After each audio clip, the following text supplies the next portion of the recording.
Bonjour et bienvenue à Binotou Bozolanda Selvi TV à travers Ora Dibanja, la Cléopâtre de la presse congolaise. Balobi Selvi TV Ndesuka. En tout cas, un grand merci na chez la Vita, en France, on aura l'opportunité, occasion, pourquoi pas dire aussi un grand merci à Yatiti Kadimon qui est là derrière la caméra. Donc, nous avons une image, toza bazolela, toza bongo na hôpital du cinquantenaire. On va plutôt écouter quand déconabiso pour lui quitter biso tout justement le 23 décembre na tonga lelo vraiment les op ça passe et puis si vraiment pas si la mort frappe encore. Donc la mort frappe, donc la mort a frappé encore Nanda Kunabiso artiste. Donc tout ça comprendre qu'est-ce qui se passe. Donc le les aliwa nzela ya mutu nyonso on n'a pas de choix ton dimango ka bongo pesa nzela mutu nyonso ezandenge nzambe apona ndenge nzambe asala pona mutu nyonso. Donc bino bozomona awa ndenge nini batu bazolela ndenge nini batu baye donc epesi vraiment pas si makasi. Donc tout ça tambisa bongo micro na biso tout ça tambisa bongo micro na quelques artistes bino boyo kandenge nini toyeba pour akufi ndenge nini est-ce que abelaki ou comment. Dans la mouki 6h, on a rappelé pour nous qu'il y a 9h ponga après 12h dans le spectacle na Kalunga. La bengi na 6h, moi c'était un téléphone à Zolela. À quoi que tu le balangate. On a moni bizarre. Na rappelé pasteur na ya mis téléphone à lobby que pour nous la coufi depuis 3h du matin, après crise na 23h. Bah mais dans dispensaire à quartier et simbité donc tu vois comment déjà dans mon collègue pour nous la déjà au Koufa. Et Yamodi, tu comprends? Il y a des images où les membres récents pour bah image si bah image ouais aux image.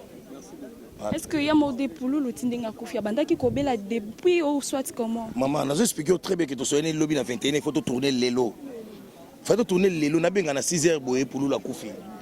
Donc azaki un aspect à muta maladité parce que chaque tournage ayaka to melaka to seki to lia donc to mela na biso tembo. Donc mais c'est que ngana yebi ta que psychologue so natali na mona que non azan ba problème. Yango moni ngana nozang se suna filmete na no comprendre que ba problème nezali baninga ba délaissé batika ye akoma délaissé tout ça donc voilà. Merci beaucoup.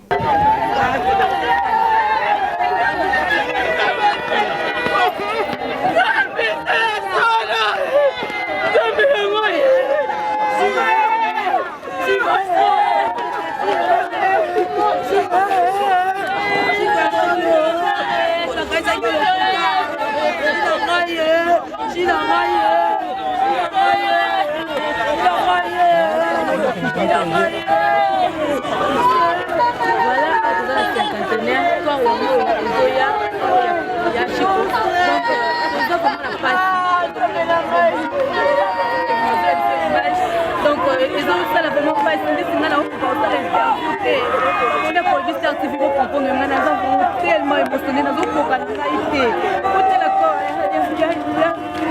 yashiko yango wana yashiko yango oyo eza ya solo vraiment yashiko akei esiki biso donc okosala pasi te donc okate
Kanga image na yo.